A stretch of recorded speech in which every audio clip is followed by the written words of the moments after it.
Hola, bienvenidos a este nuevo video tutorial sobre Java. Bien, en el primer video tutorial vimos un acercamiento o dimos un acercamiento al lenguaje de programación Java. Sí, lo comenté varias cosas que maneja la programación orientada a objetos. Para que quede más claro, vamos a ver una pequeña introducción a la programación orientada a objetos. Bien, ¿qué es la programación orientada a objetos? La programación orientada a objetos es una metodología o un paradigma de programación que basa la estructura de estos programas en torno a lo que son los objetos. Sí, la programación orientada a objetos ve a todas las entidades como objetos que tienen características y que tienen comportamientos. Sí, dentro de la programación orientada a objetos, entonces podemos ver a un objeto, sí, como una entidad. Por ejemplo, aquí, ¿qué es lo que vemos? Sí, vemos un celular o un móvil. Sí, ¿cómo sabemos que es un celular? Porque ya tenemos un concepto preconcebido de que, bueno, cuando vemos esta imagen o el aparato sabemos que se trata de un celular, ¿sí? De un objeto que tiene ciertas características y que podemos hacer ciertas cosas con él. Bien, entonces, un objeto es una entidad que puede ser tangible o intangible. Por ejemplo, una cuenta bancaria es un objeto o una entidad intangible. En este caso, el celular es una entidad tangible. Estas entidades poseen características y acciones o comportamientos que realizan por sí solos. Sí, o también pueden interactuar con otros objetos. Por ejemplo, podemos mandar mensajes de un celular a otro celular o de un número de celular a otro número de celular.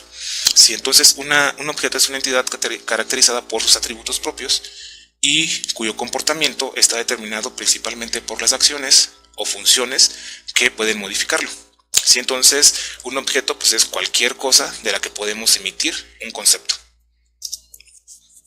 Sí, por ejemplo, aquí habla de características. Sí, aquí tenemos características.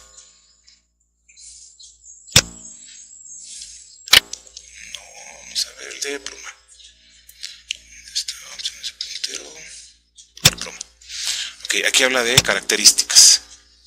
Sí, las características son las que van a definir a un objeto, en este caso un celular móvil.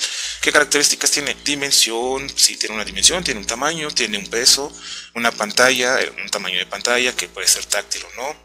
Sí, todos los celulares o móviles tienen un procesador, tienen memoria RAM, sí, un sistema operativo, dependiendo de la empresa, un sistema operativo, tiene almacenamiento o memoria RAM, tiene una batería, un tiempo de duración de la batería, tiene cámara, sí, frontal,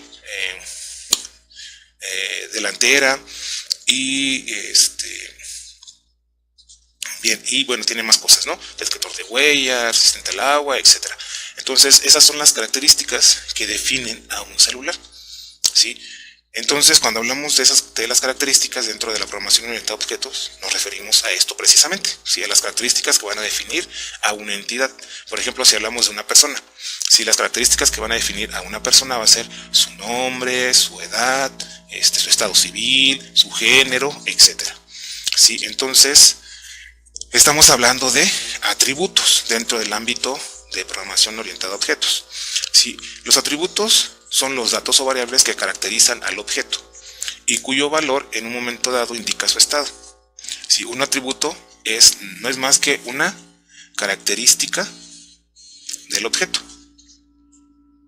¿Sí? Aquí tenemos nuevamente característica de un objeto. Mediante los atributos vamos a definir la información oculta dentro de un objeto, la cual se puede manipular solamente por los métodos definidos sobre dicho objeto. Sí, y al hablar de métodos, entonces estamos hablando de los comportamientos. ¿Sí? Un celular o móvil, ¿sí? Acá vemos acciones o comportamientos, tiene ciertos comportamientos. ¿Sí? Por ejemplo, navegar en internet, enviar mail, enviar mensajes de texto, guardar y escuchar música, realizar cálculos matemáticos, organizar agenda, realizar videollamadas, etcétera, etcétera, etcétera. ¿Sí? Enviar mensajes multimedia. ¿Sí? Son las acciones o los comportamientos que puede tener un teléfono celular. ¿Sí? Y al referirnos al comportamiento de una entidad o un objeto, estamos hablando entonces de algo que se conoce como métodos. ¿Sí? Y los métodos son las operaciones. ¿Sí? Aquí tenemos acciones o funciones o comportamientos que se aplican sobre los objetos y van a permitir crearlos. Van a poder también cambiar su estado o consultar el valor de sus atributos. Los métodos constituyen entonces la secuencia de acciones que implementan las operaciones sobre los objetos. La implementación de los métodos no es visible fuera del objeto, ¿sí? Lo que significa que aquí estamos hablando de otros conceptos como encapsulamiento. Sí, el encapsulamiento lo vamos a tratar un poquito más adelante, que es una de las características de la programación orientada a objeto. Sí, lo que nos debe de quedar muy claro es lo siguiente. Las características de una entidad u objeto van a ser los atributos de mi objeto dentro de la programación orientada a objetos. Sí, aquí por ejemplo dimensiones, peso, pantalla, procesador, memoria, sistema operativo son los atributos o las características que tiene mi celular o móvil. Y cuando hablamos de las acciones, comportamientos que puede realizar una entidad u objeto, estamos hablando entonces de los métodos que puede realizar un objeto, ¿sí?, cuando creamos una clase. Bien, entonces, por ejemplo, aquí tenemos un conjunto de celulares. Sí, este conjunto de celulares comparten todos algunas características. Sí, por ejemplo, todos van a tener una dimensión, todos van a tener un peso, todos van a tener un tamaño de pantalla, todos van a tener un procesador, todos van a tener un sistema operativo. Ok, entonces todos ellos comparten esas características, ¿sí? Pero también comparten algunos comportamientos. Sí, con todos ellos podemos hacer llamadas, con todos ellos podemos recibir llamadas, con todos ellos podemos enviar mensajes de texto. Sí, esos son los comportamientos que posiblemente entre todos ellos comparten. Y bien, cuando tenemos un conjunto de objetos o entidades que comparten ciertas características y ciertos comportamientos, entonces estamos hablando de una clase. ¿Sí? Por ejemplo, aquí tenemos a María, que tiene un celular, Carlos, que tiene un celular, Sofía, que también tiene un celular, y Juan, que tiene un celular. Cada uno de ellos está con un celular, pero posiblemente, ¿sí?, no sean de la misma empresa o de la misma marca. Pero sí es seguro que todos ellos, ¿sí?, tienen un peso. ¿Sí? Todos los celulares van a tener un peso, van a tener un tamaño, van a tener un sistema operativo, ¿sí?, van a tener un modelo, van a tener un procesador, van a tener una memoria, van a tener una cámara con determinados píxeles. Ok, pero lo que va a cambiar es los datos, ¿sí?, de esos celulares. Por ejemplo, María, a lo mejor la marca de su celular es LG. El modelo, no sé, a lo mejor es el modelo anterior. ¿Sí? El sistema operativo a lo mejor es Android KitKat. ¿Sí? Y así. Y por ejemplo, Carlos puede tener una marca de iPhone. ¿Sí? El modelo, el iPhone 4, por ejemplo. ¿Sí? El sistema operativo, pues iOS. ¿Sí? El procesador, pues X, ¿no? Una cámara de 10 megapíxeles. ¿Ok? Y lo mismo Sofía puede tener a lo mejor un celular Motorola. Juan puede tener un celular no sé, cualquier otro celular, ¿no? Y van a compartir estas características, y lo que va a cambiar son los datos, pero todos tienen las mismas características. Entonces tenemos un celular con unas características, y por ejemplo todos ellos van a poder llamar, van a poder recibir llamadas y van a poder enviar mensajes de texto. ¿Sí? Entonces cuando nuevamente un conjunto de objetos tiene las mismas características y comparte o tiene los mismos comportamientos, ¿sí?, estamos hablando entonces de una clase. Y bueno, una clase se puede definir como la agrupación o colección de objetos que comparten una estructura común, ¿sí?, que es lo que vimos acá. María, Carlos, Sofía y Juan tienen un celular, pero comparten la estructura. ¿Qué es la estructura? Pues las características y los comportamientos. ¿Sí? Y bueno, de una forma más sencilla se puede decir que es una plantilla que contiene la descripción general de una colección de objetos, y nuevamente consta de atributos y métodos que resumen las características y el comportamiento comunes que tienen en conjunto los objetos. ¿Ok? Bien, dentro de la programación orientada a objetos, ¿sí?, generalmente se utiliza lo que es un diagrama de clase. ¿Sí? Los diagramas de clase vienen definidos dentro de UML, que es el lenguaje unificado de modelado. ¿Sí? Se utiliza principalmente en la programación orientada a objetos, este tipo de diagramas. Y el diagrama funciona de la siguiente forma. Tenemos un rectángulo. Vamos a quitar porque este me está aquí el puntero.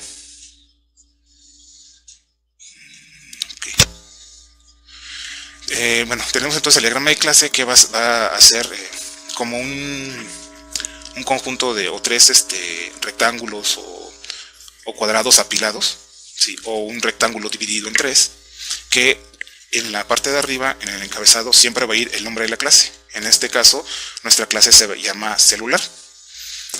Después vienen los atributos. Sí, los atributos son las características que comparten en común un conjunto de objetos, ya lo hemos visto en las diapositivas anteriores.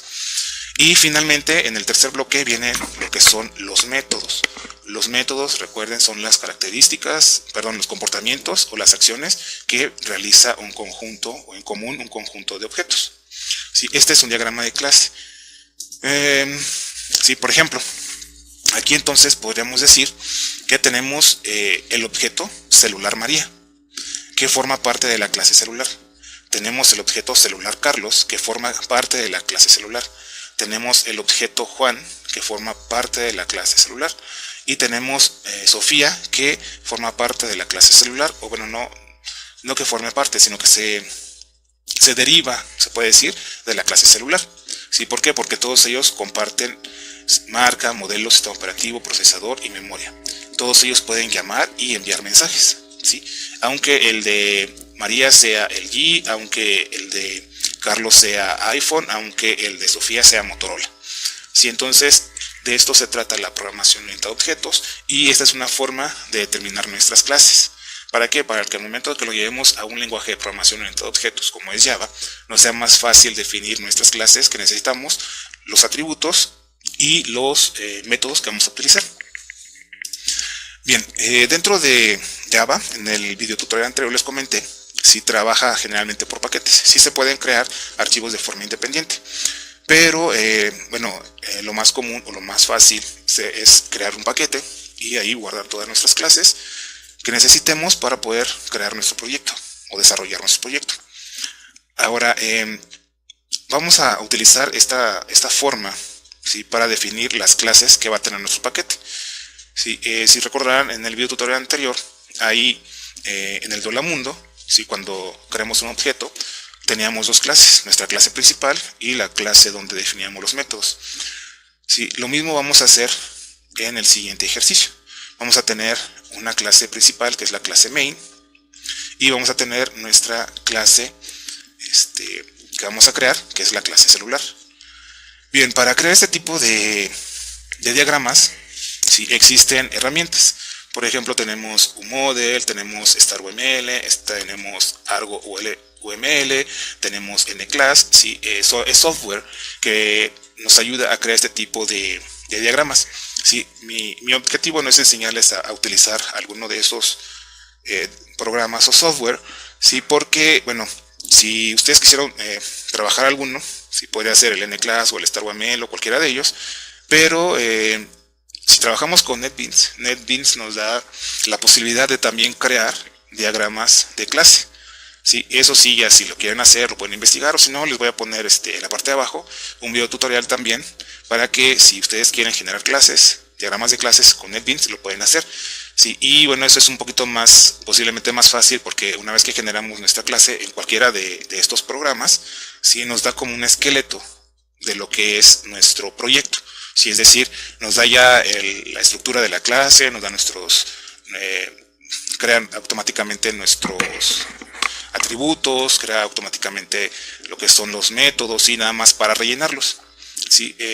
Si lo quieren hacer, lo pueden hacer, pueden investigar cómo utilizar alguno de ellos, o les voy a poner en el comentario un enlace a un video tutorial de cómo también con NetBeans pueden ustedes trabajar diagramas de clase y también hacer lo mismo. ¿Sí? Hacen su diagrama de clase de esta forma, su paquete, crean las clases que van dentro del paquete y automáticamente nos va a generar el código y las clases que estamos creando dentro de nuestro diagrama. ¿Sí? Yo no lo voy a hacer de esa forma dentro de estos videotutoriales. Nuevamente, si ustedes lo quieren hacer, pueden investigar, pueden buscar videotutoriales de cómo crearlo. Bien, entonces tenemos que Java trabaja de esta forma a través de paquetes. Bien, unas características que es indispensable ver o estudiar antes de ya ponernos a programar bien en Java, ¿sí? De forma de lleno, ¿sí? Es que tengamos bien entendidos algunas características, o más bien las características que definen un lenguaje o la programación orientada a objetos en general. Sí, una de ellas y la primera es la abstracción. Sí, la abstracción es el principio de ignorar aquellos aspectos, es decir, aquellos atributos o características de un fenómeno observado que no son relevantes y aquellos atributos o características que no son relevantes, con el objetivo de concentrarnos en aquellos que sí lo son. Sí, debemos nosotros, si tenemos un objeto, extraer las características principales, ¿sí? Lo que más nos importa de ese objeto. Una abstracción denota las características esenciales, lo que les comentaba, es decir, los atributos de un objeto, tanto de los datos como de las operaciones. ¿Sí? Al hablar de operaciones estamos hablando de métodos que lo distinguen de otras clases de objetos. ¿Sí? Y bueno, aquí tenemos, por ejemplo, esta imagen que dice se debe hacer más énfasis en el que hace más que en el cómo lo hace. Ok, entonces esa es la primera característica. La siguiente característica que es muy importante también dentro de la programación orientada a objetos es el encapsulamiento, ¿sí? Que es el ocultamiento de la información. El encapsulamiento es la propiedad de la programación orientada a objetos que permite ocultar al mundo exterior la representación interna de un objeto. Es decir, no me importa que esté dentro de mi clase, ¿sí? Siempre y cuando haga lo que yo quiero que haga. Si permite el ocultamiento de la información separando el aspecto correspondiente a la especificación de implementación. De esta forma se distingue en el qué hacer del cómo hacer. La especificación es visible al usuario, ¿sí? Es decir, nosotros creamos los objetos y podemos tener accesos a ellos a través de sus métodos públicos. Mientras que la implementación es la que se oculta, ¿sí? Es decir, no me importa cómo implementé, no importa qué atributos estoy usando, lo que yo quiero es que funcione, ¿sí? Y aquí tenemos el ejemplo, cuando prendemos la tele, ¿sí? Nunca nos preguntamos qué señal está emitiendo, cómo llega, si nosotros por ejemplo, si tenemos un programa favorito, lo que hacemos es prender la tele y queremos ver nuestro programa favorito. Si entonces aquí, por ejemplo, dice que la televisión oculta sus operaciones a la persona que la ve. Si entonces no nos importa qué hay dentro, lo que queremos es tener un resultado. Sí, y a eso se refiere el encapsulamiento.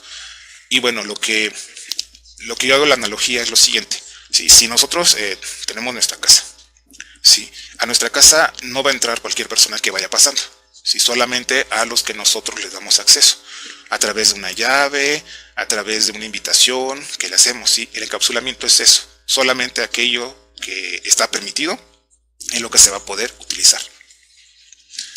Otra característica, ¿sí? Dentro del encapsulamiento son los modos de acceso.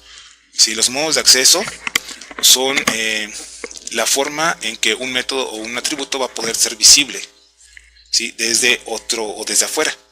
Si por ejemplo, si es público y en los diagramas de clase se utiliza el método más, ¿sí? Son atributos o métodos que son accesibles fuera de la clase. Pueden ser llamados por cualquier clase, aun si no está dentro del mismo paquete. Tenemos que puede ser privado y en los diagramas de clases se utiliza el símbolo menos. Y son atributos o métodos que no son accesibles dentro de la implementación, que solo son accesibles, dentro de la implementación, es decir, que solamente en la clase se van a poder utilizar. Sí, y el protegido o protected en inglés son atributos o métodos que son accesibles por la propia clase y por las clases hijas. Cuando hablamos de clases hijas o subclases estamos hablando de otro concepto o característica de la programación orientada a objetos, que es la herencia. Sí, dice que los atributos de los métodos que son públicos constituyen la interfaz de la clase, es decir, lo que el mundo exterior conoce de la misma. Es lo que les comentaba. Si va a ser público, cualquier persona o cualquier clase, si en este caso va a tener acceso a ya sea el atributo o método que sea público. Bien, y finalmente la última característica dentro de la programación orientada a objeto que vamos a ver es la de la herencia. Sí, y la herencia, bueno, es el proceso mediante el cual un objeto de una clase adquiere propiedades que fueron definidas en otra clase. Sí, y a esto se le conoce como jerarquía de clasificaciones. Esto nos va a permitir la definición de un nuevo objeto a partir de otros, ¿sí? Agregando las diferencias entre ellos. Por ejemplo, se le conoce como programación diferencial, evitando así lo que es repetir código, Y una característica de Java o de la programación orientada a objetos es de que nos permite la reusabilidad o reutilización de código. Bien, entonces esto es a manera general lo que es la programación orientada a objetos. Sí, perdón, falta una última característica, que es el polimorfismo. Sí, el polimorfismo es una propiedad de la programación orientada a objetos que nos va a permitir que un método tenga múltiples implementaciones. Por ejemplo, en los lenguajes estructurados, si yo tengo una función que se llama área y recibe un parámetro, y tengo otra función que se llama área y recibe dos parámetros, sí, el compilador me marca un error porque no pueden existir dos funciones con el mismo nombre. Sin embargo, en los lenguajes orientados a objetos, sí, eso es permitido, sí, a través del polimorfismo. Puedo tener dos métodos que se llaman igual, pero que reciben diferentes mensajes, sí, es decir, reciben diferentes parámetros. Sí, puedo tener el método área con un parámetro, y puedo tener el método área con dos parámetros, y puedo tener un método área con tres parámetros. Sí, y los lenguajes orientados a objetos me permiten eso. ¿Sí? ¿Por qué? Porque son tres métodos, pero con diferente parámetro. Bien, entonces los métodos son interpretados en el contexto del objeto particular, ya que los métodos con nombres comunes son implementados de diferente manera dependiendo de cada clase. Sí, es lo que les comentaba. Puedo tener tres objetos con diferentes parámetros y no hay problema. ¿Por qué? Porque cuando llame yo a un método, si lo llamo con un parámetro, entonces ejecuta el método con un parámetro. Si lo llamo con tres parámetros, ejecuta el método con tres parámetros. Bien, y bueno, esto ahora sí es todo lo que corresponde a la programación orientada a objetos. Nuevamente, si tienen dudas, por favor, en los comentarios, escriban. Si le entendieron, pues ahí le dan un like. Y bueno, en el siguiente video tutorial lo que vamos a hacer es implementar esta clase de tienda de celulares para que quede un poco más claro. Y vamos a entrar al concepto de método constructor. ¿Sí? Un primer acercamiento a lo que es el método constructor. Nada más para que vean que, como ya mencioné en el video tutorial anterior, es el primer método que se ejecuta al momento de que creamos un objeto. Bien, entonces nos vemos en el siguiente video tutorial. Y bueno, nuevamente dudas, por favor comenten. Si les gusta, pues un like. Y si no, pues también comenten qué es lo que se podría mejorar dentro de estos videotutoriales. Nos vemos en el siguiente videotutorial, donde vamos a entrar ya ahora sí de forma llena a lo que es la programación en Java.